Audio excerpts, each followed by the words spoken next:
Hey y'all, welcome to another episode of Eden's Vine. Kyle here and we're gonna harvest some Tempranillo today. It's the middle of July. Our Tempranillo is ready though. It's sitting at 21.5 to 22 bricks, and it's time to get that stuff off of the vines. Before we do though, we want to thank everybody who's already been out here picking fruit and sharing in this experience of harvest with us. So thank you all for coming out and supporting us, and we hope you enjoy our fruit. Okay, without further ado, we've got our destemmer ready. We're cleaned up, and we're going to go over there and pick some grapes, and then we're going to show you how we process them. All right, we've got our buckets. Some people like to use bins. I like to use buckets. They've got handles. They hold about 10 pounds less than what the bins do. The bins are usually like 35 or 40 pounds. These are about 25 pounds of weight. So between my bin and Evangeline's bin, we've got 50 pounds of fruit that we can carry with this. And what we're looking to do is we're looking to harvest about 100 pounds of fruit. All right, there goes one of our chickens now, protecting the vineyard from pests like little bugs and climbing cutworms, and adding some fertilizer for the grapes. So we're very thankful for what they do. Anyway, this is our Tempranillo. It's all, ooh, look at, yeah, looking good, and all of this stuff is ready to come off. So we're super thankful, super excited, so thankful that the Lord has blessed us with this opportunity to pick some fruit in North Texas. And so we should have easily 100 pounds here, maybe more, but anyway, this is what we've got. So we're going to start down here at the end and work our way back up the row so that the work gets easier and we get closer and closer to the crush pad as we get more and more tired. Right, Evangeline? Does that sound like a good idea? All right, let's begin.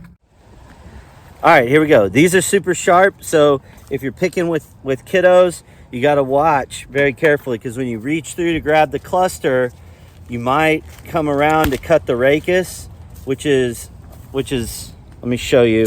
It's this part of the grape, and you go to cut it, and if your finger's in the way, you'll snip your finger. Don't ask me how I know. Okay, you got to be careful. So when you come through, you want to make sure that your hand is out of the way of the blade, and you can't always see your hand when it's tucked up into the canopy. So you got to be super careful. Evangeline, will you throw that into a bucket for us? All right. Here, you ready? Yeah. Okay, let me show you. But I'd rather try with the yellow. Yeah, let's try with that one. So here, let me hold it, and then you cut the rachis. Let's hold it my big side. There you go. Sounds good to me. All right, let's move over here. Here, this one's a good one. You don't need to. Just keep them closed and be very careful with them. Right up there. Throw it in my bin. Okay, here we go. Here we go. All right.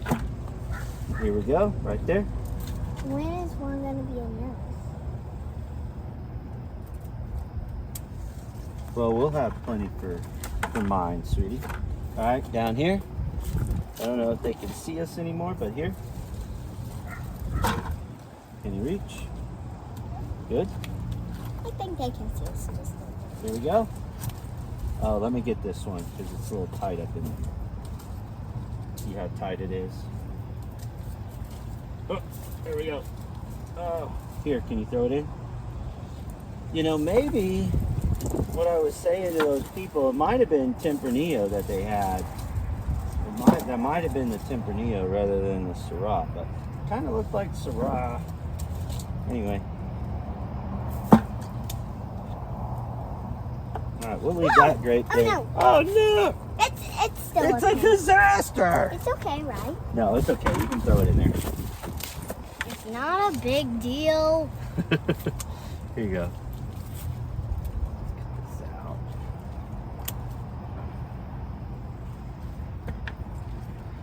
Might be the sun. Oh! It's okay. It's okay. We don't want to drop them on the ground if we don't have to. All right, here you go. Well, if we do it on accident, it's not going to be a big disaster. That's true. Not the end of the world. Here we go. Just some. All right, we're going to go ahead and move on down the row. I'm going to set us up so you can see down the row, and we'll put this on a time lapse. And when we get done, we'll show you what it looks like when we put it all in the destemmer. All right, let's go. There you go. Ow. All right. Here, you want to cut this? Yeah. Here, this one too?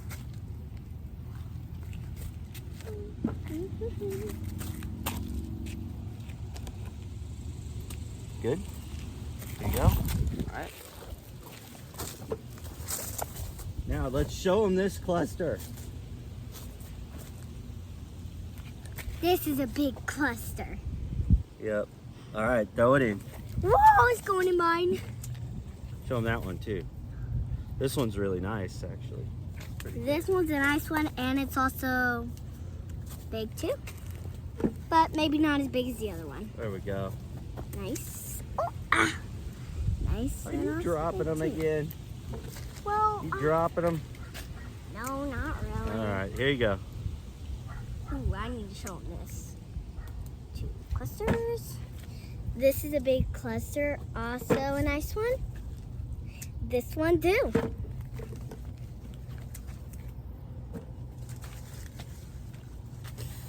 Oop, gotta get up here. I don't like when they get tied up around. There we go.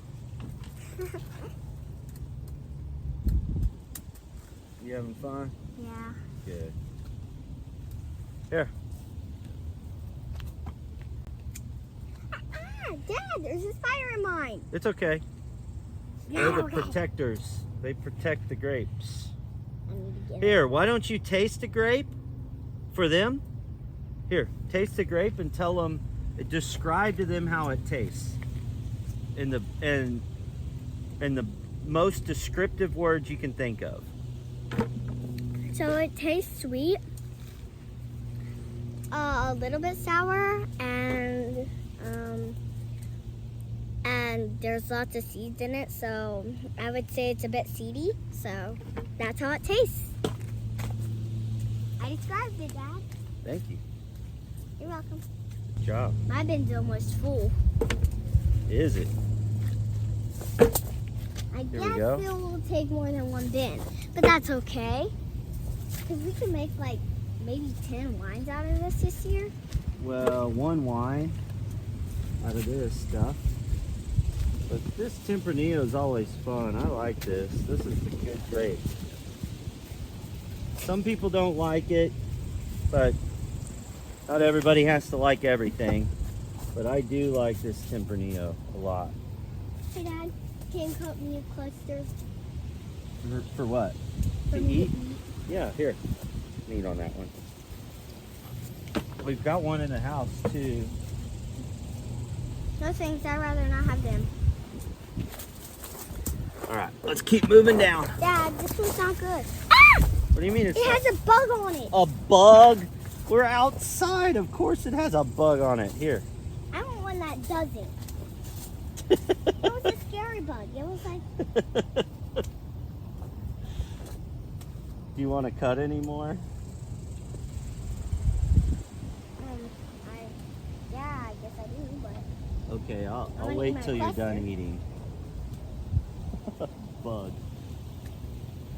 You're it funny. had a yellow bug on it. I believe you. I believe you. It was creepy. I didn't even know it was there. See, the bugs play peekaboo with me. They play peekaboo with you. Yeah, the bugs in this place yesterday. Spiders were playing peekaboo on me, and now that little creature was playing peekaboo on me today.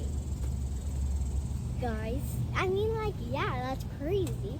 How can a bug play peekaboo with you? They creep you out. They do like to hide in the vines, don't they? or in the grapes. I mean, in the clusters. Yeah, they do. They do like to hide, don't they? Yes, they do. Dad, you're taking my bin.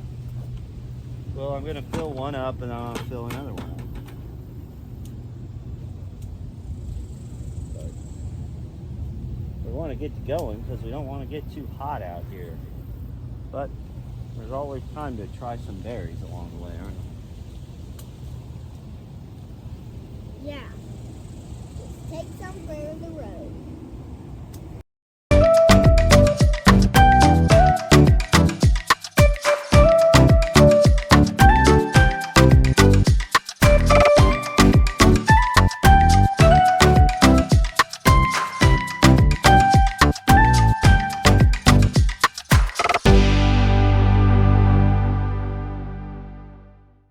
Let's go show them this.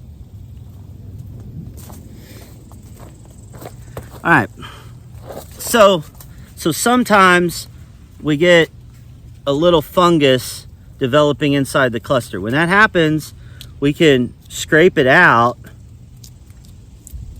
to where it looks like this, and we get rid of it. Or if we're worried about that side of the cluster, we can just cut it out. And so it's just kind of a winemaker decision. Whatever you want to do with that, you can do. So that's how I do it, and it cleans up that cluster nicely. And some of those they're not fungus, they're turning into raisins, like this one in here. I don't know if you can see it, but that's going to be a raisin. So that's a really sweet grape. So we want to keep that in there. All right, let's get back to harvesting.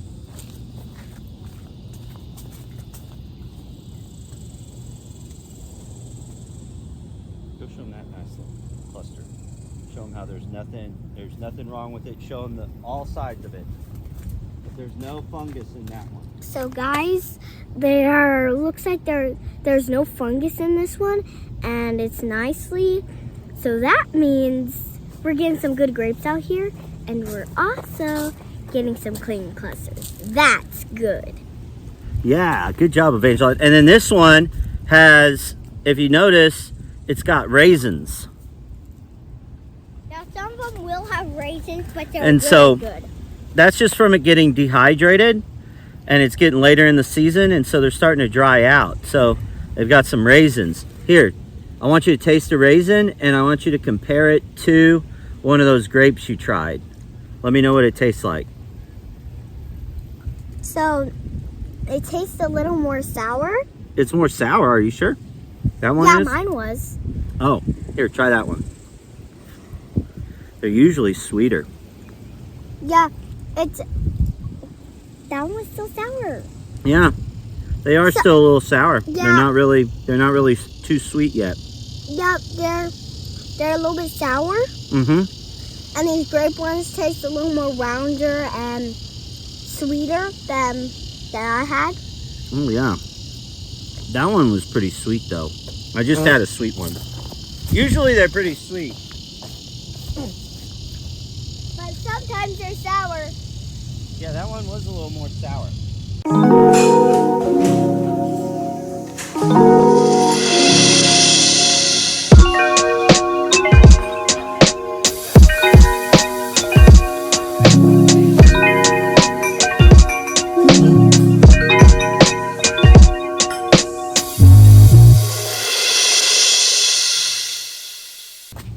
Hey guys, I just called my dad Rudy Pants. Yeah. Why I just called my daddy Rudy Pants? Cause my daddy said I couldn't eat that big cluster. That's a Rudy Pants, is it?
enough, so we're not gonna use it. And if you grow grapes, you probably don't wanna use this Angela, one. sweetie, are you ready to go weigh the fruit? Yeah. All right, let's go weigh what we've got. We've got 2 bins full, and we're gonna go weigh them out.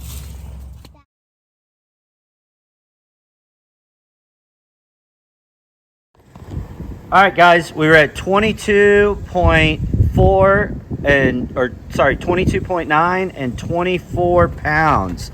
So with those 2 buckets, so we're getting pretty close. So we will have to go to a 5th bucket. Here's what it looks like when it's in here. We're gonna watch, and we're gonna keep our hands out of this. But if we see any bad berries or anything like going through that we don't want in there, I'm gonna be the one to move them out. I don't want you moving them out. Okay. Okay. All right, you're gonna hold the camera though. You don't have to hit the red button. You just gotta hold the camera, and we're gonna get hooked up and we're gonna run. And so again, do our hands go in here? Nope. Do we lean into here? Nope. Do we get our hair in there? Nope. What about over here? No, we do not get our hands in there, guys. All right, here we go. We're set up. We got our bin down here. We're gonna start. You ready? 3, 2, 1.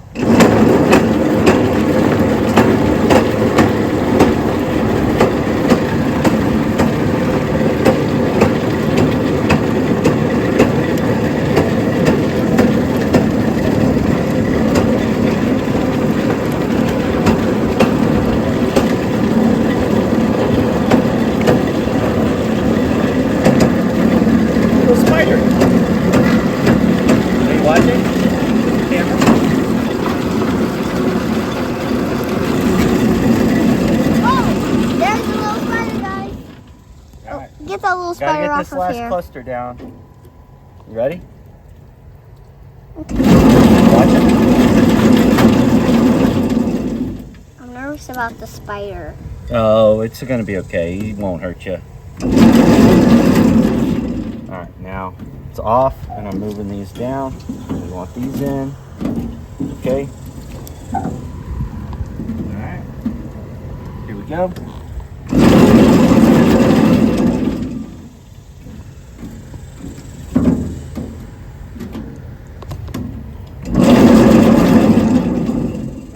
Show them this side.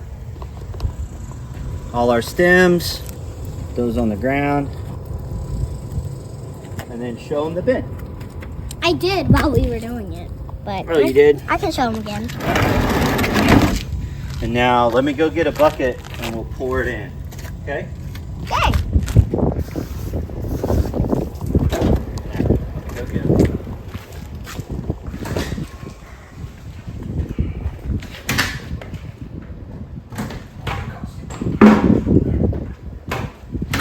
Go.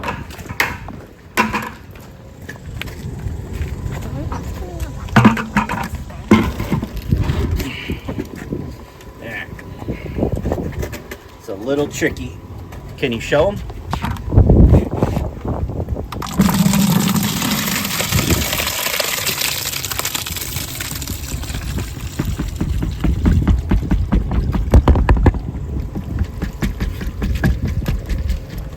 Alright. Let's get all. Now obviously we're not going to ferment in there because it would go over, but we're going to leave it in there for now. I may end up using a big brute. Dad, what's a big brute? One of those trash cans. Those are food grade trash cans. So we can put the grapes into the trash cans, but not in those because they've got liquid in them. Don't we stir them with the spoon? What? Don't we stir them with the spoon? Yeah, those gray brutes, gray and white brutes. Yeah, but I'm saying we stir it with that white thing. Yeah. All right, we're ready to go back and pick some more. Are you ready? Yeah, I'm ready. All right. Let me hose this out. Let's get back out. Can I have this one? Yeah. Okay, You ready? guys, let's go harvest some more. All right.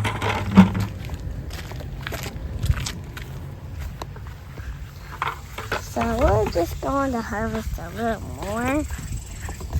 But it looks like we're doing great. All right, back to it. Back to work.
Got a few more grapes on here. We'll probably go ahead and pick these off so that we can give these grapes a drink later. So guys, well, we just picked grapes. We're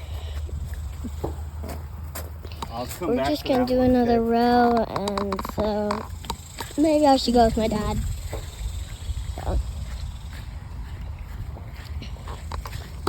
just up ahead, I don't know if you can see it, but there's the shop again, and we're doing it again. Whoa! Trying to get these grapevines just a bit. What are you doing? Watering Let's go get them. this other bin, or the other bucket.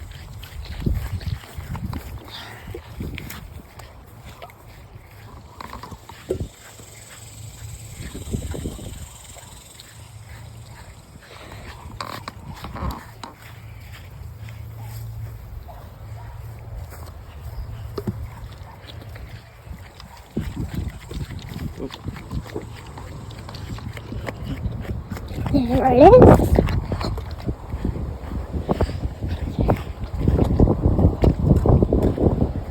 Alright, let's weigh them up.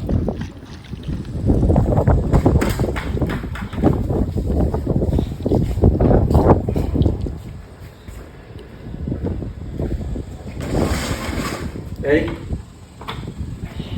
Can you get the weight? With the camera? Do you know where the camera's aimed? But I gotta. You know where the camera's aimed? Alright, it's 15 because it's a pound and a half. Buckets are a pound and a half. Alright, that's 1.5. Okay, and then what is this?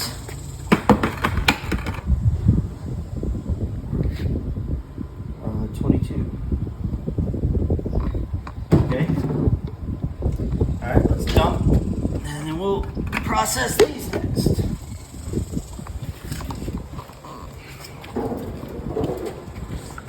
You watching the camera?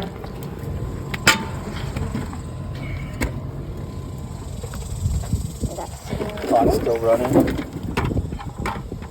It's up there. The clock ticking. Yeah. That's how you know the camera's rolling. Okay. Alright. There we go. Rinse this.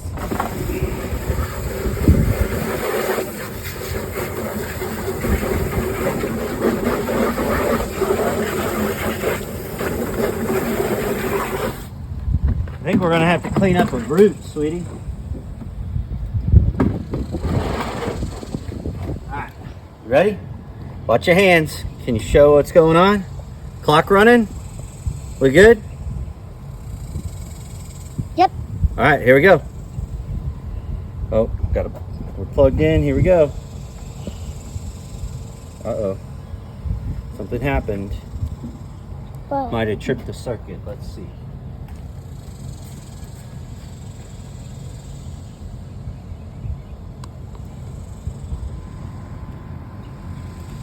Did you?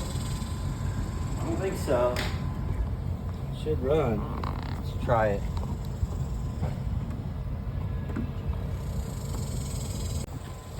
All right, something happened with the electrical circuit. I gotta go check the breakers.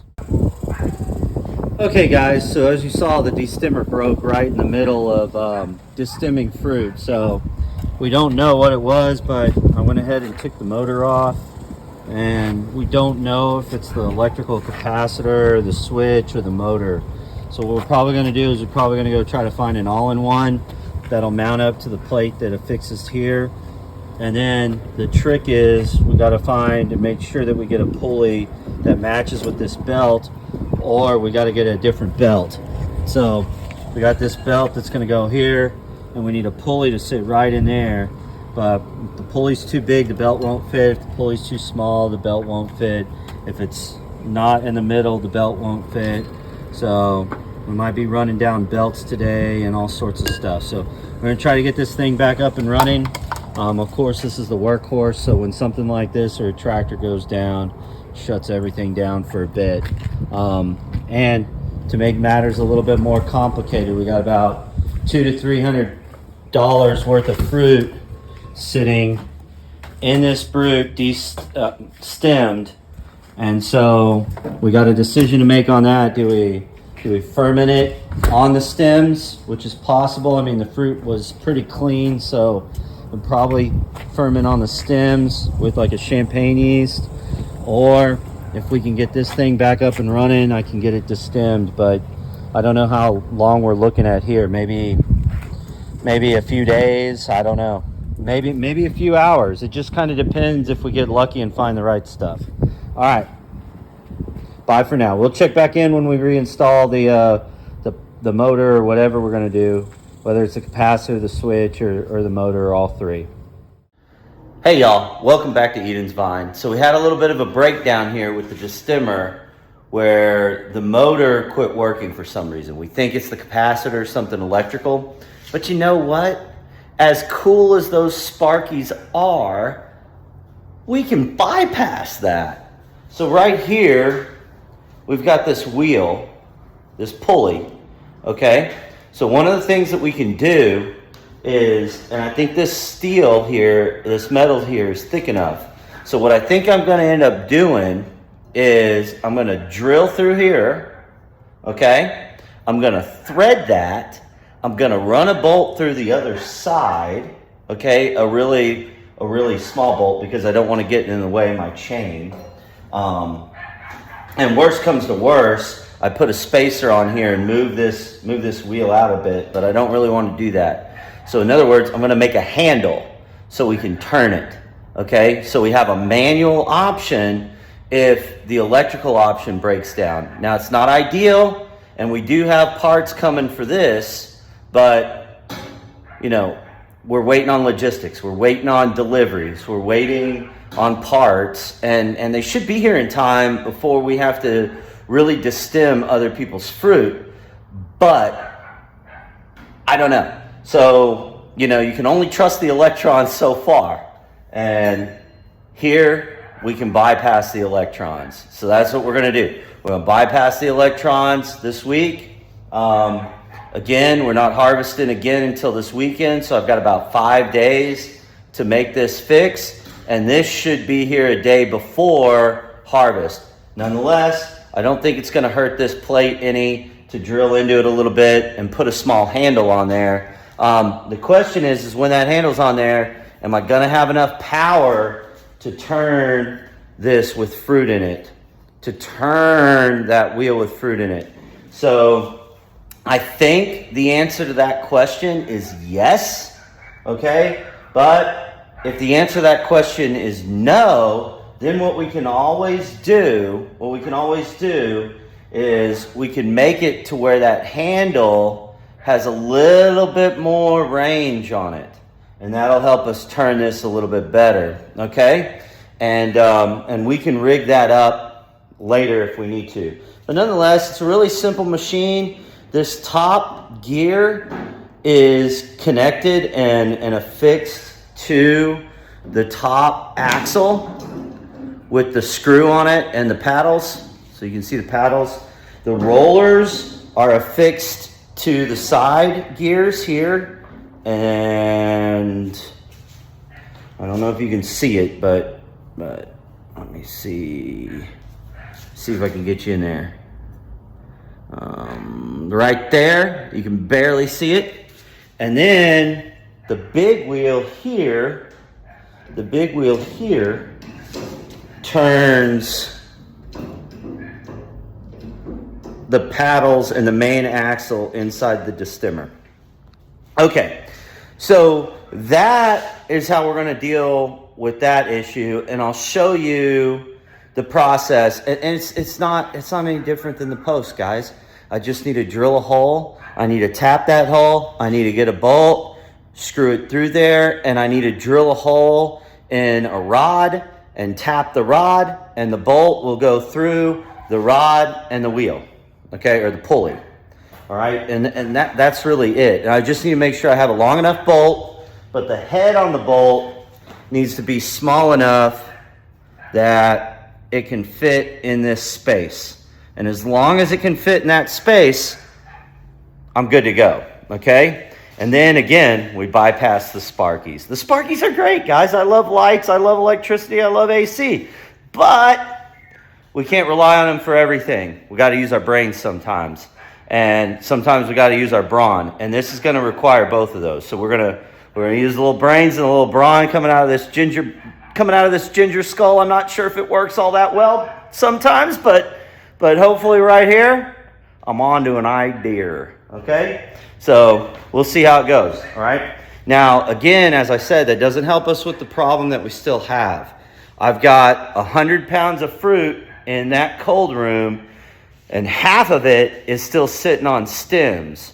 And then I've got probably another 20 or 30 pounds out in the field of the same varietal that's sitting on stems. And I didn't mind leaving it out there because I knew it was going to be hot, not so humid. It's really dry today, and it's just accumulating bricks. So I kind of wanted to wait it out and see if I could get my destemmer going. Also, if you know anything about winemaking, we usually don't inoculate the very first day that we have the fruit in a container. What we normally do is hit it with a little KMS, okay? That's just potassium metabisulfite. We hit it with that, and it kills the native yeast. And so right now, in that cold room, I've got 100 plus, a little bit over 100 pounds of Tempranillo sitting in there. And the native yeast on half of that, well, on all of it, should be culled back a little bit. So tonight or tomorrow morning, we've got to make a decision about fermentation.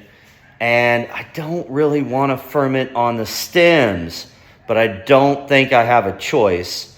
Also, I do want to ferment on the skins. And I want some of that to be jelly and popsicles. So what do? Well, here's what I think I'm going to do. Tonight, I'm going to use my big 2-gallon Ziploc bags. I'm not I don't think I'm going to clean up my press. That is an option. I could press with the stems, which is what you would do, which is what you could do with a white grape. You don't necessarily need to destem them. You can press them, and that actually helps them out a little bit, get a little bit of complexity from the stems. You get some tannins from the stems when you press them that way. So I don't know, and again, my neighbor's dogs, they're little Doberman pinchers, guys. They are protective. So you hear them going off. They heard me come into the building and they're like, ah! So anyway, that's what we got in the background. I apologize for that. But anyway, we can press off we can take a white grape and put it directly in the press. And where I'm looking right now is at my press. I'll show it to you here in a minute.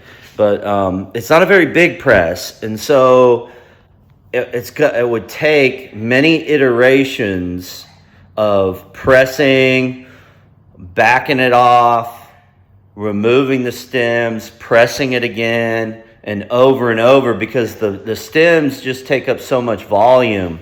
So I don't think that's the way we're going to go. And usually after fermentation, the juice comes off a little bit easier. It bleeds away from the skins and all of the mog, which are stems, etc. It bleeds away from that stuff a little bit better after fermentation.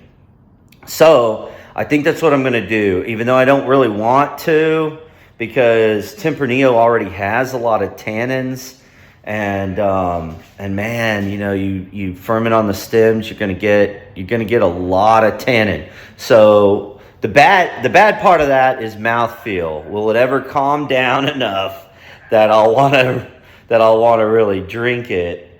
The good part is, though, with all of that additional complexity, usually oxidative pressure's a little bit lower, so you don't have it doesn't age as quickly, so it may last a bit longer. And the Tempranillo is really good this year, so even though I don't like it, I think that's the route I'm gonna go. I'm kind of forced into that right now. I could wait a day and try to get on this really quick, but guys, I'm a dad. I got other things I gotta do. I gotta take care of this kid tomorrow, and I don't have any backup childcare right now, so it's just gonna be me. So, and it's gonna be really super hot, and I don't mind having my 7-year-old do some stuff out here, but when it's 105 degrees outside, like the real feel was today, I don't really want her out here in a hot shop while I'm whittling away at this. So this is the best option for me right now. You guys comment, let me know what you think. Would you wait? Would you wait to get that fixed? Would you do something else? I mean, I don't know. What would you do? This is just going to be my home wine. It's not for anybody else. Again, the parts should be here, that when customers do come by, I'm ready to go. If they're not here, I've got a solution for them that we can still destem their fruit, and it should work well. But this fruit in here is for me. It's for experimenting with jellies and popsicles, and I'm also going to make a wine. And again, it's going to be a very bold, complex wine.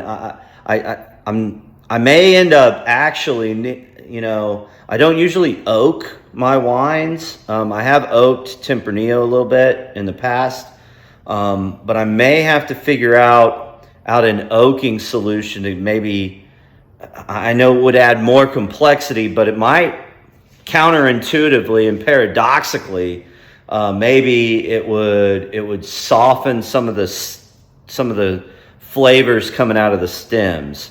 For whatever reason, my palate it's not a big fan of fermentation on the stems. Some people like it, guys. Some people really like it.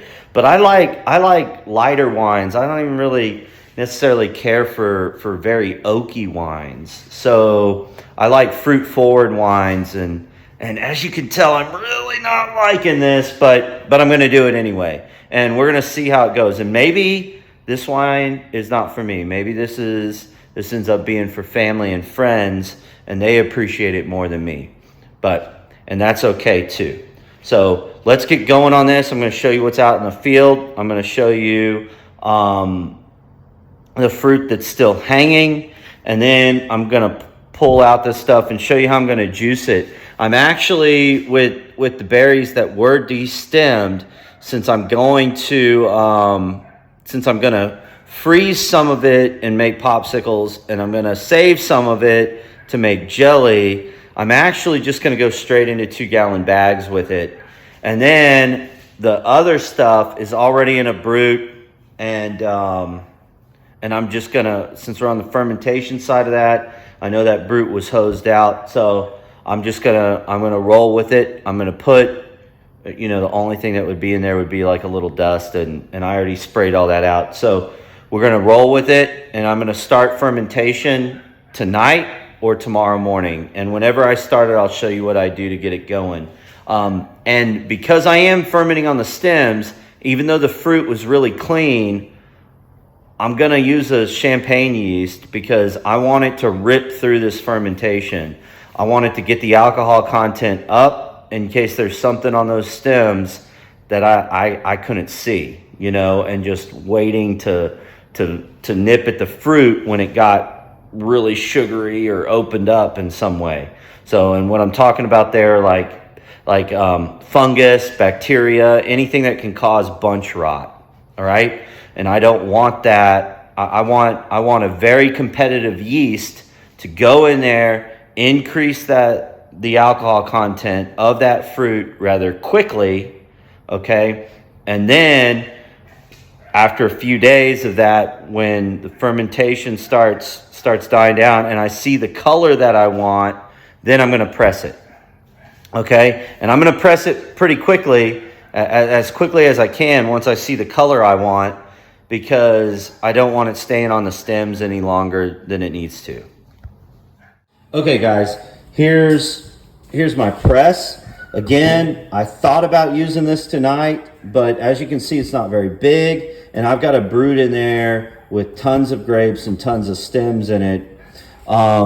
If I was only pressing the grapes and the juice off of the grapes, I would be using this thing tonight. But that's not the case, and since it's not the case, I'm going to forego any pressing activities tonight. Okay? Let me show you real quick in here what we've got. Right here, I've got fruit on the stems, and as you can see, I mean, everything looks pretty good. The stems are nice and green. Everything looks like Tempranillo. It looks nice. There are no off smells in there. Everything looks really good. Just a little KMS smell from when I hit it with sulfur yesterday. And here we've got, and as you can see, like the color's coming on, but it's still not quite what I want. And so with this stuff, what I'm going to do is I'm actually going to freeze it in bags, and freezing it's going to help open it up. And then when I get ready to make popsicles and jellies, when I get ready to make that stuff, then I'm going to juice it or press it at that point. And I might not even use my press for that. I might use like a mesh cloth or something, or a cheesecloth to just press out the juice. All right, let's go out to the vineyard, and I'm going to show you guys what I'm talking about with the fruit that's on right now. And actually, I'm going to go ahead and take some buckets with me, and I'm going to go ahead and take my pruning clippers, because I'm going to go ahead and take some of that fruit off. Now, you guys aren't going to see me take that fruit off tonight, no, maybe you will. I'll do my best to capture that. I just need both my hands right now, and my tripod is also down. So when it rains, it pours a little bit. Oh, and on top of that, we lost a duck yesterday. It was crazy. What a crazy day. With this, the duck, and then and by lost a duck, I mean a hawk or something got it, and I needed to bury it. So we had that, and then my tripod broke. So here, I can show you the tripod. There, it's missing a leg right now. So I'll go ahead and take this out there, see if I can rig it up in some way so you guys can watch me pick. And then these buckets are already clean, so I'm gonna give them a quick little spritz, go get the rest of the fruit off, and throw it in the bin with the stemmed fruit that you saw in the brute. And then we'll get fermentation started tonight or tomorrow morning. All right, so just a quick little spritz. Just washing the bucket out. They've already been cleaned, but just want to make sure they're extra clean. Anybody knows why the door is shut right now? Just feel free to comment, let me know. Maybe you guys can figure it out. I'll give you a hint. The lights are on in here, and it's nighttime outside. So let me know what you think. All right, let's head out to the field. As you can see, it's nighttime out here, and got some cat eyes up there. Cool. We got a little. There he is. See him? Oh, I don't know if you guys can see his eyes. He quit looking at me. He might have ran away. He's waiting on his dinner though. The cat's out here. Oh, there he is. There he is. That's Kit. And then we got Scrambled out here. They're the little vineyard protectors. And at night, they kind of keep things like hawks and stuff away. So we usually don't have hawk attacks. And honestly, that duck we lost. Oh, look at this. Another defender of the vineyard. Helps us out with any bugs that come flying through here. So anyway, that duck, it's a little, I'm a little unsure what got it. It looked like it might have been just old age or something, or she just got sick. But it could have been a hawk too. But hawks usually leave stuff alone out here. We do have usually one hawk attack every year or so. It's kind of the tax you pay out here. So the chickens eat the low-hanging fruit. That's the tax I pay them. The hawks get the dumb fowl that aren't paying attention, or the unlucky fowl like our ducks and chickens that aren't paying attention to them, or we're just doing something else when the hawk was in the air. And so everything just has a little bit of a tax out here. And so it's unfortunate we lost that duck, but we gained 4 more this year, so we're still up 3. Anyway, let me put this down somewhere, and I'll start picking the rest of this Tempranillo off. We only have about 4 or 5 vines that have some on, okay? And that should be it. Here's another vineyard defender. So, you know, and this is a good sign. This is always a good sign, because we want to make sure that whatever we're doing in the vineyard isn't killing those guys off, you know, and clearly it hasn't. And those of you that are worried about like our bees and stuff, you know, you guys are like, oh, dripping out imidacloprid and all that stuff. Yes, we do drip out imidacloprid, but we've never had a problem with losing any bees. I've got those sunflowers over there, way down there. Don't know if you can see them. Got sunflowers in the front. Got those chase trees in the back, and they are covered with bumblebees and bees. And we've had people out here looking at them and just amazed by how they're covered in bees, guys. The bees like hanging out here. So someday I'll show you that. And I have shown you guys that in other videos, but just our vineyard practices, when we see when we see our spiders sticking around and we see the sharpshooters gone, and we see our bees hanging around and we see no evidence of great berry moth or Japanese beetles, we know we're doing something right, okay? And so here we go. This fruit looks good. I'm gonna pull it off now. It's a little sweeter than it was even yesterday because it was so hot and sunny today. So it tastes like it's probably 22 bricks and some change now, whereas a couple days ago it was at 21 and a half. So it might have moved a half a brick or a brick. A brick's probably a little ambitious, but probably a half a brick in the last 2 days because of how sunny it's been. All right, let me get started on this because it is getting late. It's about 9:30ish right now, and I'd really like to have this done by 10:30, 11 o'clock.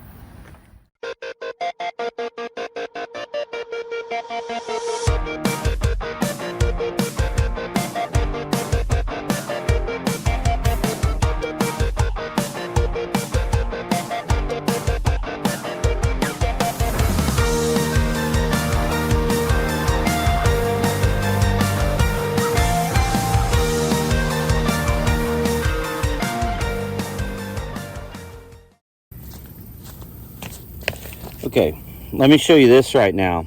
So like down here, there are raisins, but right here at the tip, there's not much going on here that I really want to keep. So I'm gonna go ahead and get that off. If I see berries that look like that, I'm getting them out. Most of those are raisins. Everything's looking okay, but I've got some berries up here that are killed. So they're not really raisins, but they're opened up. So I don't trust them. So I'm going to get them off.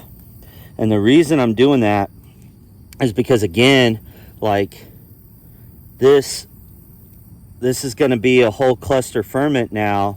And so any problems in here in this cluster is going to give me problems in the wine. It's not that big of a deal. I'm probably making it a bigger deal than it is, but that's the risk when you do whole cluster ferments, is that if you got problems inside the cluster, you're going to have problems in the wine potentially. Okay, it could actually end up being a really nice wine, maybe even better with the stem.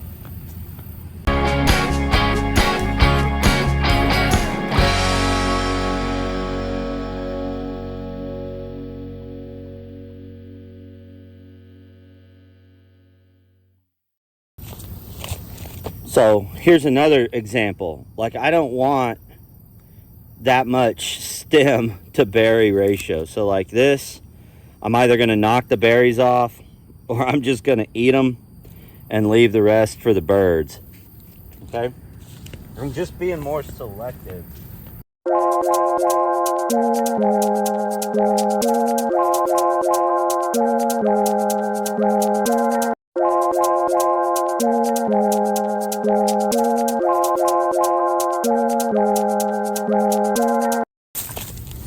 Okay, so I went ahead and destemmed this cluster.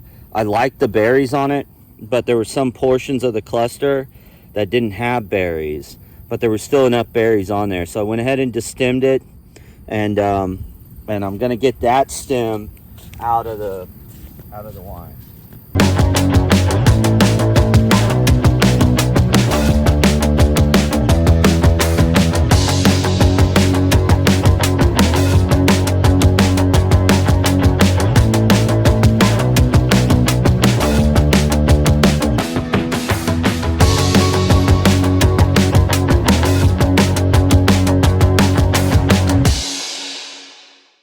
Okay guys, now this is an example, and I'll show you maybe when we get back in there, but I'm just worried about it getting caught up in the bucket.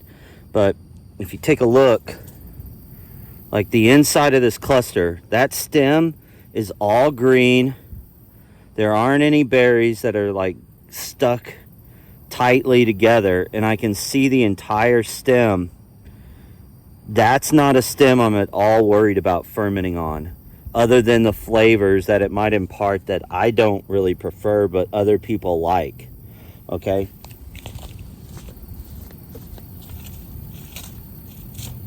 you get those brown crispy ones, or something like that doesn't have any fruit on it, and you don't want that much stem to fruit ratio. So I could just pick these berries off, hold them over the bucket, knock them off. They're falling off pretty easily, and the berries are pretty good. So I can just take those, put them in there, and then discard the stem. Guys, I think that's it. Probably about 15 pounds. So we'll go put that in there, and should be able to make about 3 gallons. So that's all I really wanted to make this year anyway with that. All right, let's head on back.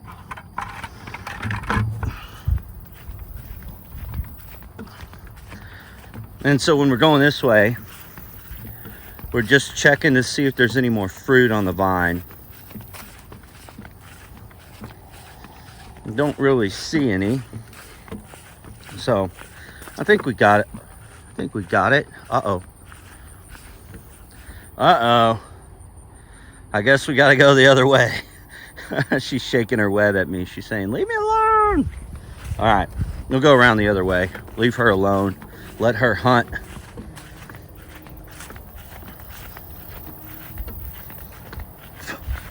Hopefully she'll catch some bugs tonight. Get them out of the vineyard. All right, guys. You know, there's our Syrah. You know, one of the benefits of walking around out here at night is the vineyard comes into a new life at night. So like those spiders, they don't really come out at night. Some of the bugs that you get worried about, they come out in the evening or at night. But as you can see, the fruit's looking good. There aren't really any insects hanging out in the clusters, and there shouldn't be. And at night, that's what you should expect to see, you know, if you've done a good job taking care of the fruit. Now, there have been years, obviously, where I haven't done a good job taking care of the fruit, and you see bugs hanging out in the fruit zone, okay? And that's no good. And then it's almost better if you just drop the fruit. I do have some moths and stuff flying around me because of my headlamp, but nothing's hanging out in the fruit zone other than spiders occasionally. And that's what I really like to see. So, anyway.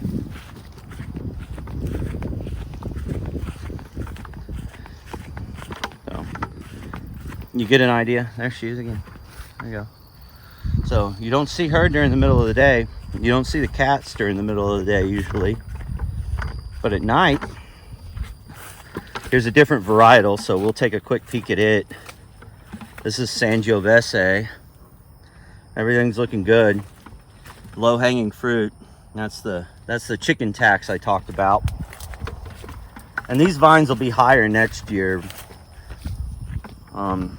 You guys let me know if you know why. If you watched the previous video, you'll know why those vines are so much lower than the cordon wire. See, this vine's really low, and the cordon wire's right.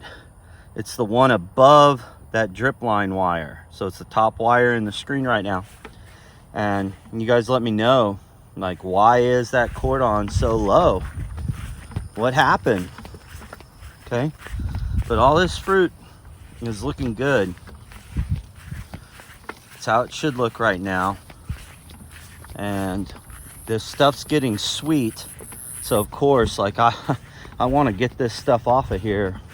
You know, winemakers, they like to chase bricks because there's no real risk to them unless they're under contract. And I'm not of the size where I have any of them under contract, nor would I necessarily want to.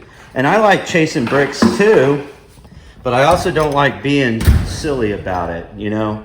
26 bricks, that's just silly. There's not really any good reason to chase 26 bricks unless you want the fruit to collapse, or you just want something really hot, or you just like adding a lot of tartare to it. But you guys correct me if I'm wrong. Maybe there's a good reason to chase 26 bricks, in a really dry place where there's not a whole lot of disease pressure, maybe 26 bricks makes sense. Maybe the varietal you're growing, it makes sense. All right, I'm gonna go ahead and go dump these straight into that brute, and then we'll get on to the next step in the process, and then hopefully I'll be able to inoculate this stuff tonight. So here we go.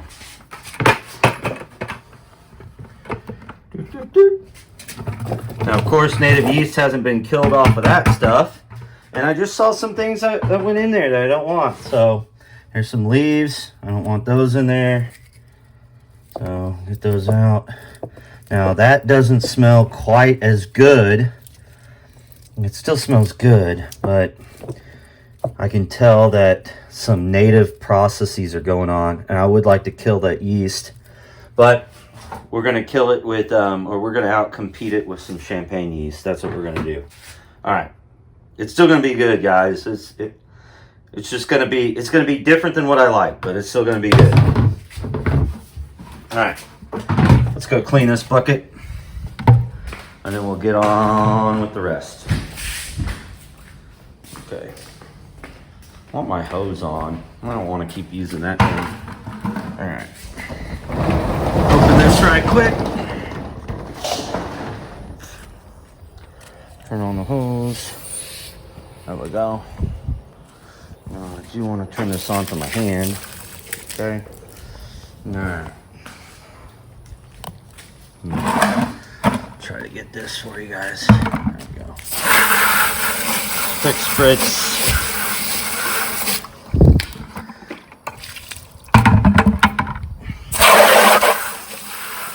You know, some wineries, they only use water, and some use cold water only because they clean all their stuff really well right away. And thanks to Arizona and a tasting I went to, I had the privilege of listening to some of those. I didn't really ask any questions because I was too low on the totem pole back then. And I, you know, in the wine industry, I still am really low on the totem pole, let's be honest. But I do listen when people are talking about things that really interest me. And one of the things that some of them were talking about is they don't do hardly any sanitation other than cold water rinses. They just hop on things immediately. So like they do not let fruit sit in a bucket. They do not let water sit in a bucket. So they immediately work to like dry this thing out, which is what I'm gonna do. So just need to find a spot, let that thing sit there and dry out. This, they would not let that sit in there. I'm not gonna let it sit in there. Now I do a little bit more sanitation than that, probably more than I need to. And the sulfur and sulfites, they don't ever bother me, so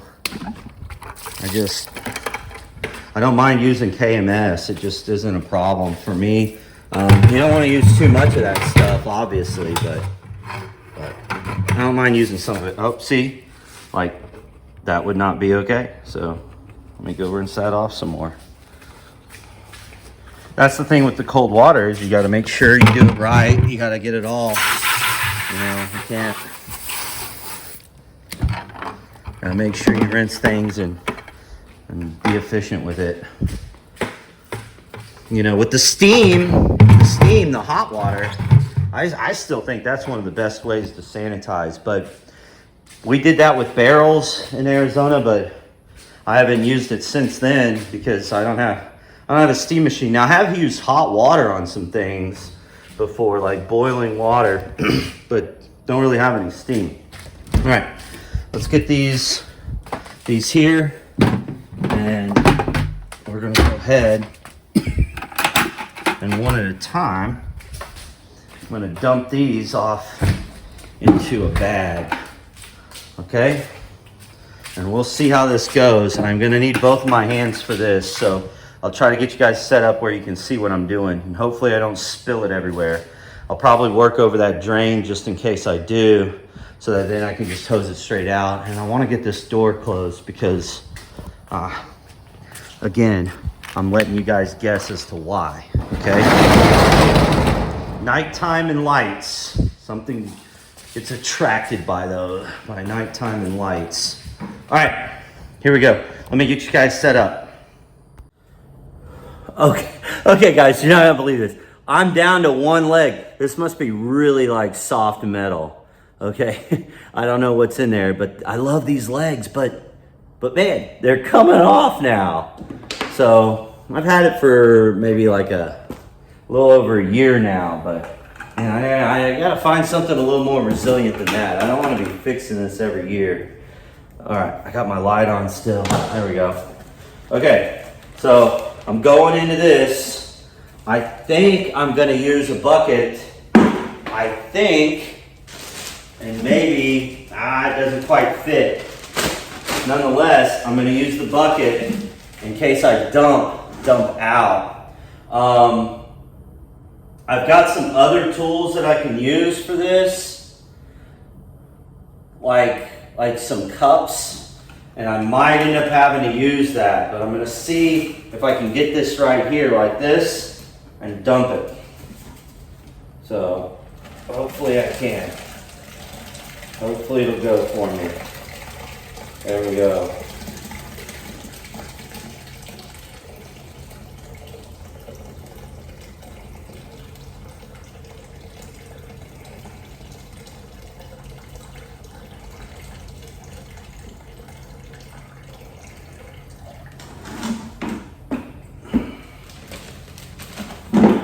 That stuff actually is getting really nice color right now.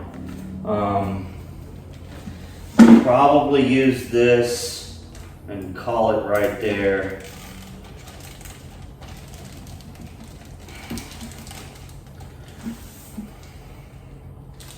Yeah, maybe for some jellies or some popsicles. It looks like it's got really nice color. So, all right. And put this in another bucket, and we'll put it in the cold room. I want it to stay cold.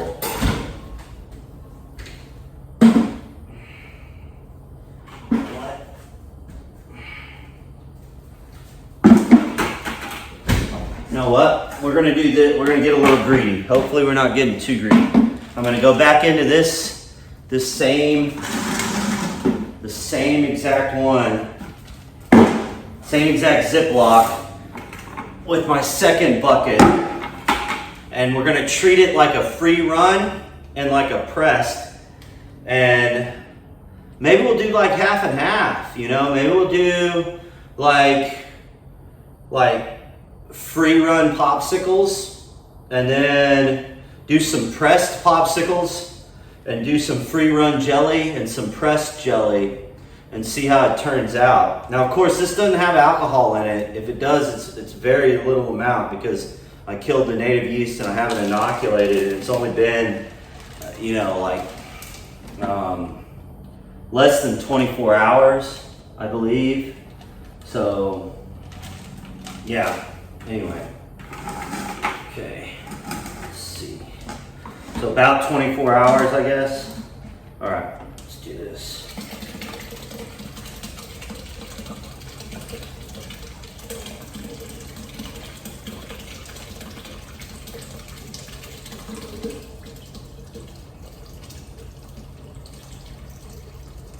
All right, that bag's getting heavy, so I want to leave it alone.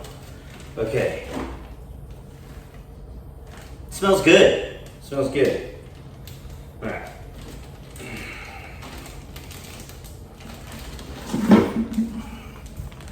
There we go.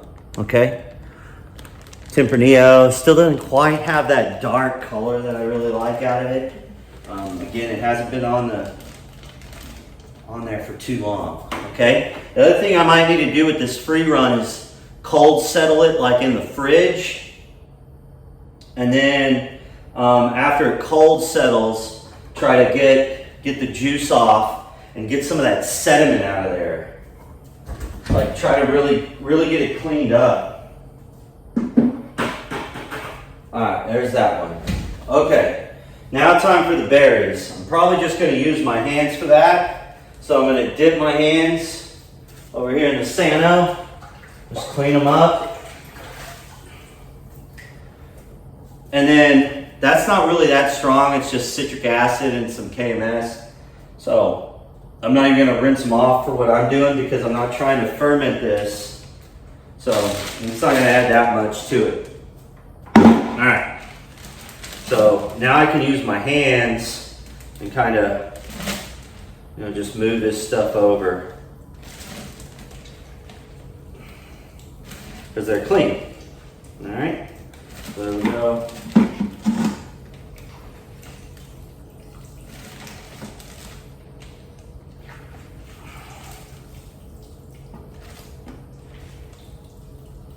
Smells good.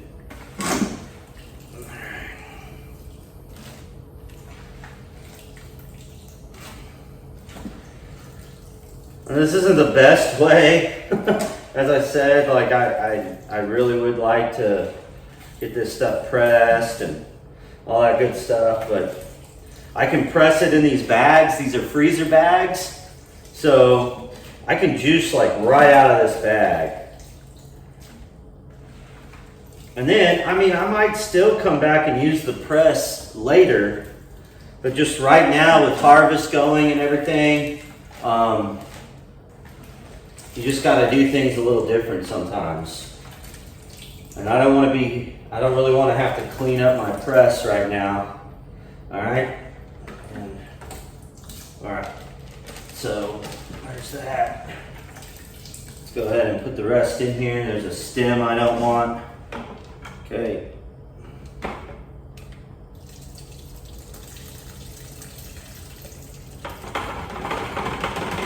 All right. Good enough. Okay. All right, here we go. So zip this up.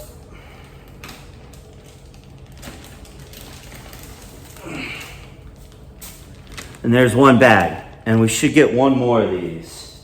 So I'll lay this in here. Get another bag.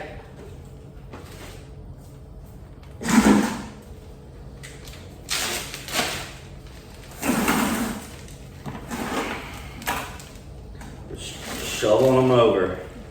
And whatever I drop, I don't want to clean up. So, again, like you could use a spoon, you can use whatever, but there's nothing wrong with just, people press this stuff with their feet, guys. That's pre-fermentation though. So, and you still kind of want to wash your feet before you do that, hopefully. All right. But fermentation, the alcohol and the processes of it kill a lot of that stuff that would be like on your hands or on your feet or whatever. So.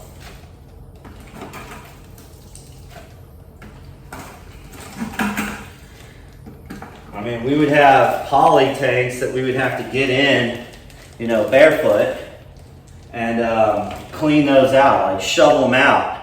And so we'd clean our tools, we'd clean our feet, we'd hop up in there and we'd shovel out tons and tons of grape skins and seeds. One of the best times ever. All right, and then we'd send that to stuff to press and it'd ferment a little bit longer and we'd run it through secondary and let it age and then bottle that stuff. Okay, anyway, maybe blend it. Anyway, so I got my 2 bags, 1, 2. We'll call that like pressed, okay? And then we'll call the other free run Tempranillo. It's not really free run or pressed because there's no alcohol in it, so it's not wine, but we'll just keep a similar process because that's what we would do. We would, in the winery, we would free run it, so whatever we can bleed off without any skins or a lot of skins would be free run. And then when we get down to the skins and that's all we got left, but there's still juice and wine in them, we press that, and that's called the pressed. And they taste different, even though later we might come back and blend them back together. But they do taste different on their own. They've got different levels of complexity. And I suspect the same is going to be true here when we go to make like jelly or popsicles or whatever else we want to make with them. All right.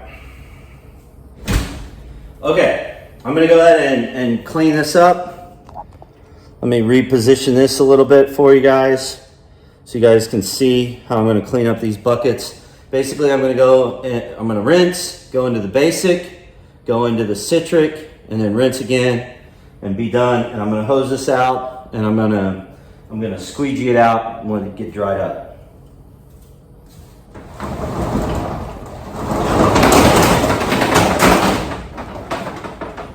And then the last thing I'm gonna do is with that stuff, with the free run, I'm gonna go and let it settle out in the fridge, okay, overnight. And then I'm gonna bleed that off again. Any sediment in the bottom of a bag or container, I'm gonna let that just settle out.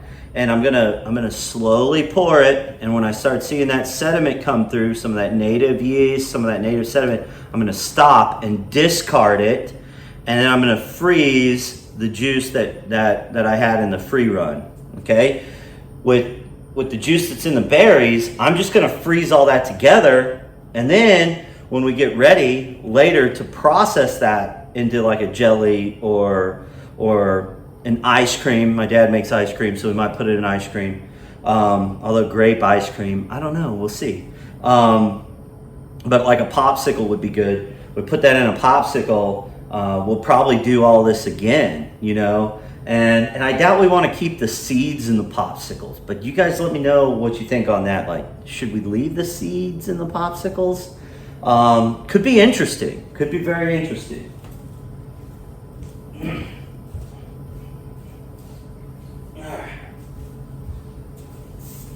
All right, gonna rinse my hand right quick first. Okay, bucket.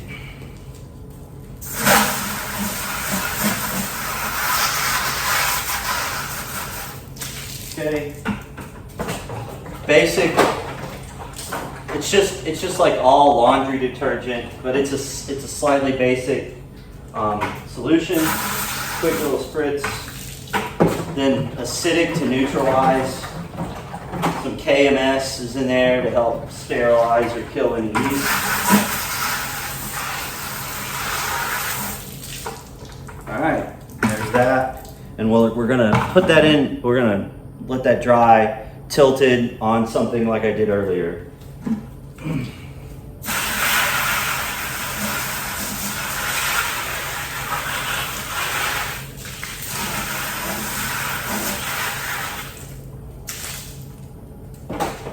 we go.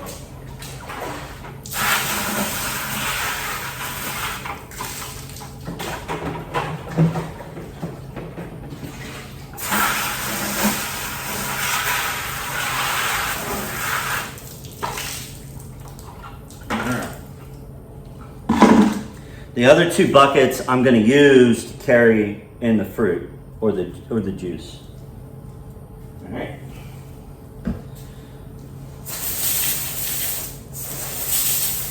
And you can see like the color of that stuff, right?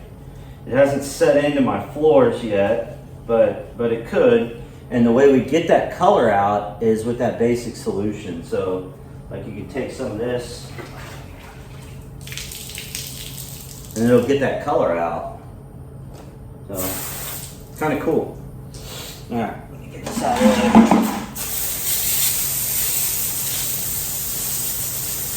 Just real basic chemistry. I'm no chemistry expert, so, but that's very basic stuff. Just base and acids. Usually bacteria and yeast can't live in both, so you hit it with both and you got them knocked out.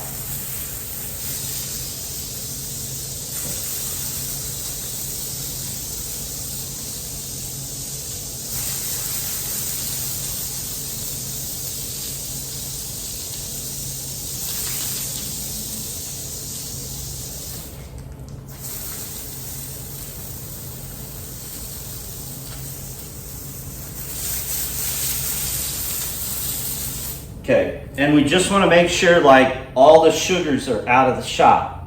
everything, and I mean just about everything, from the chickens to the animals, to the people, to the bacteria, to the fungus, everything, to the ants, okay, which are animals, to the ants, to the bugs. They all want those sugars, okay, to the bees, to the wasps. And so to keep all of that out there, we need to push whatever is in here that we left behind as a mess out there. And I also like to push it off of my pad. So there's my pad. I like to rinse off the pad really well so that I don't find ants walking around on the pad at the end of the day or tomorrow when I get in here. And I definitely don't want a trail of them coming in the shop door and into that room over there, okay? I definitely don't want that. So we try to keep it all cleaned up real nice and keep all the bugs out of here. All right, I think we pretty much got it. All right, guys, that's gonna conclude this portion of the video. I'll go ahead and maybe tomorrow or at the end of this video include how I'm going with the free run to another bag. But I really thank you guys. Thank you guys for hanging out, sticking around, watching this video. I'll show you guys the repair to the Destemmer in its own video. That's just gonna need to be its own thing, guys, because there's a whole range of vocabulary that I may use when fixing that thing that I really don't want in a video with my daughter. And I hope you guys understand that, because one day I hope she looks back and maybe watches some of these and has fond memories. And I don't want to ruin those fond memories with a video with additional range in my vocabulary, if you know what I mean. So that'll be its own thing. But I will show you guys maybe some of the sediment that'll settle out when you make this juice really cold, okay? And that'll come after the video with our logo and all that stuff. So if you like that and you want to see that, stick around. It'll be like a short little 30-second clip or something, maybe a minute long, and I'll just show you guys how I do that. If you like this content, please click subscribe. If you can tell by my mood right now that like this did not go how I had it planned. It's frustrating. You know, I am eager to see how that wine turns out in there, and I'll show you guys when I inoculate that too. That might show up at the end of this, and a short little clip of me inoculating. And one day I'll go over exactly like what I do to rehydrate yeast and all that stuff. I'll just make a video on that myself. There are plenty of videos on that, so maybe I don't need to reinvent the wheel, but maybe I do. Maybe I'll show you guys how I do it. It's probably not too much different than other people do it. Nonetheless, thank you guys. This one beat me down a little bit. The Destemmer has me a little nervous, but now that I know that I can get it done, now that I know I can get it done without needing the electrons, and by electrons I mean the electricity, I'm feeling much better about it. So I think that a hand crank on there will be a nice addition to have anyway, just in case this ever happens again. You know, we don't process that much fruit out here, so I really don't need it just running. And to be honest, you know, everything kind of happens for a reason. And I you know, this thing running. My daughter's real curious anyway, so a hand crank this season might be a little bit better while she gets a little bit more maturity. You know, she was listening pretty well when we were around it the other day, but just you know, just making sure that everything's okay. Thank you guys for watching this video. We appreciate you. Please come back. Please like, subscribe, comment. Y'all have a nice night.